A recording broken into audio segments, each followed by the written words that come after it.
If you have spent the last few weeks refreshing the DVSA booking page at 2 in the morning, hunting for a single cancellation slot that never appears, you are not alone, and you are not imagining how broken this system has felt. Right now, there are learners who passed their theory test almost 6 months ago who still cannot get a practical test date anywhere near them. There are people who found a slot only to watch it vanish in seconds because a bot grabbed it first. And there are families who pay double, sometimes more, to shady resellers just to get their kid on the road before university starts. That era is supposed to be ending right now. The DVSA has rolled out the biggest shakeup to driving test bookings in years, and if you do not understand exactly how it works, you could end up waiting even longer than before.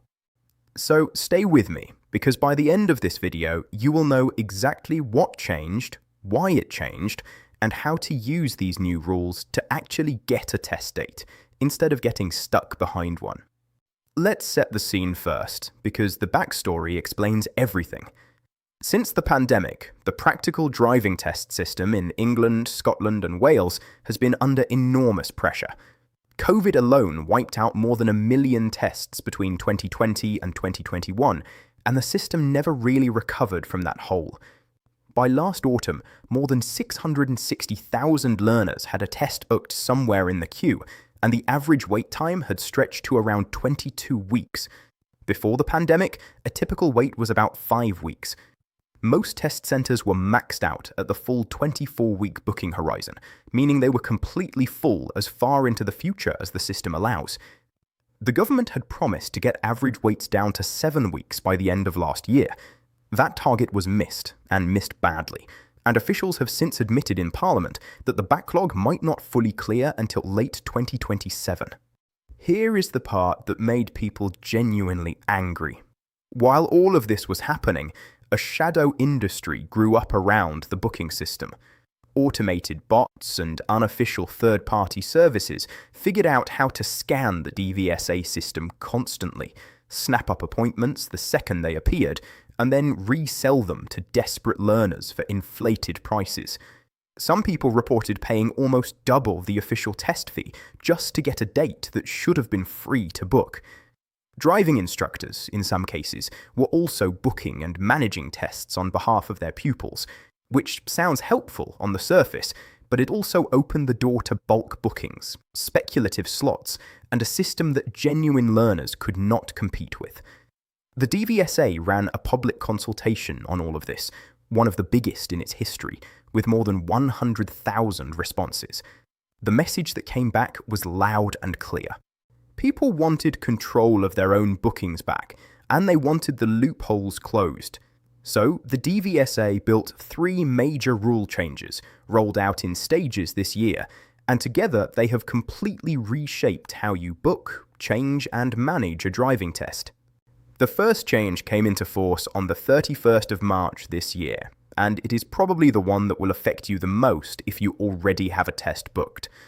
You can now only make 2 changes to the same booking. That is it. 2. Changing the date, changing the time, changing the test centre, or swapping your slot with another learner all count as a change. And here is something a lot of people get wrong. If you change several of those things at the same time, in one go, it still only counts as a single change, not multiple. So if you move your test from one centre to another and pick a new date in the same action, that uses up just one of your 2 changes, not 2 of them. Once you have used both of your changes, the system will not let you adjust that booking again. Your only option at that point is to cancel it entirely and book a brand new test from scratch. And if you cancel with at least 10 full working days' notice, you are entitled to a full refund. So it is not the end of the world, but it does mean starting the clock over again. Not everything counts toward that 2 change limit though, and this is worth knowing because it can save you from panicking unnecessarily. Updating your address or your contact details on the booking does not use up a change. Adding or removing your driving instructor's reference number does not count either. And if the DVSA itself has to move your test, for example because of bad weather or a test centre closure, that does not count against you at all. In fact, if the DVSA changes your test for you, your 2-change allowance actually resets back to 2, so you are not punished for circumstances outside your control. If you already have an existing booking and you had used up changes under the old rules before March, do not worry. You were given 2 fresh changes under the new system, rather than being stuck on 0. The second major change landed on the 12th of May, and this one is a genuinely big shift in who is allowed to touch your booking at all. From that date, only the learner taking the test is allowed to book, change, swap, or cancel their own driving test. Driving instructors can no longer book a test on your behalf, even if you ask them to, and even if they have done it for every pupil before you. Third-party booking websites, cancellation finder apps, and any unofficial service that books tests for other people are now completely locked out of the system, and it is actually against the law for them to keep operating that way. The DVSA has been actively monitoring social media for accounts and businesses promoting these services, and a number of them have already been suspended for using bots or automated scripts to harvest appointments. Now, before you panic and think your instructor is being cut out of the process entirely, that is not quite true. Your instructor still plays an important role, just in a different way. They can set their own availability inside the DVSA system, blocking out times they cannot take you, and specifying the minimum gap they need between tests. When you book your test, you can enter your instructor's personal reference number, and the booking system will then only show you appointment slots that actually match when your instructor is free. Think of it like your instructor setting the menu, and you being the one who actually places the order. It is a smart way to keep the professional guidance in the loop, while making sure the final booking decision and responsibility sits with you, the learner. Practically speaking, this means before you book anything, you should be having an honest conversation with your instructor about whether you are genuinely ready, getting their reference number, and only then choosing a realistic date you can actually prepare for. Booking too early just to lock in an early slot is a classic mistake under these new rules, because you risk burning through your 2 allowed changes before you are even test ready.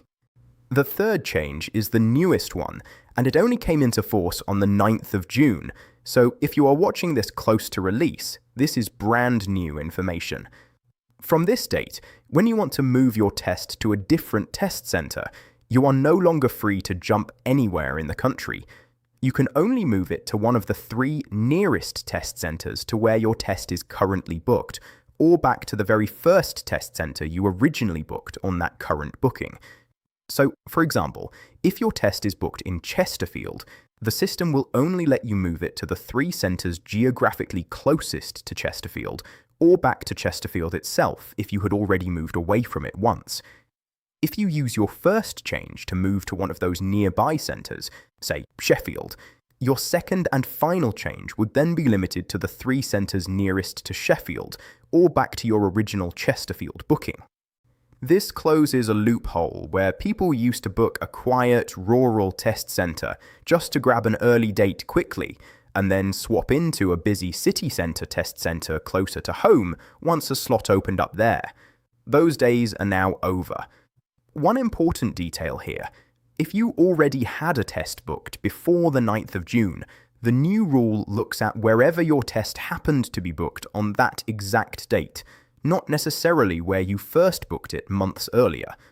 That detail has caught a few people off guard, so it is worth double-checking your own booking right now to see exactly which test centre it currently shows. So what does all of this actually mean for you in practical terms? It means planning ahead is now far more important than it used to be. Speak to your instructor honestly about your real progress before you book anything. Only book at a test centre you would genuinely be happy to take your test at, not just whichever one had the earliest slot. Choose a date you can realistically be ready for, rather than the soonest possible date just because it is available. And remember, you should only ever be paying the official DVSA fee for your test, which is £62 on weekdays and £75 for evenings, weekends, and bank holidays. If anyone is asking for more than that to secure you a slot, walk away. Because under these new rules, that kind of service is not just discouraged, it is illegal. One more thing worth knowing. If your instructor cannot make your booked test time, and you do not want to waste one of your 2 precious changes, you are allowed to take your test in your own car instead, as long as it meets the requirements. It needs a valid MOT if it is over 3 years old, full insurance covering you to drive it, proper tax, an interior rear-view mirror for the examiner, a passenger headrest and seatbelt, and L plates displayed front and back. It is not always the easiest option, but it can save you from burning a change you might need later. The DVSA insists these changes are about fairness, not about magically shrinking the backlog overnight. And to be fair to them, they have also been recruiting more examiners behind the scenes, with examiner numbers now at their highest level since 2018, and even military examiners being brought in to help clear the queue.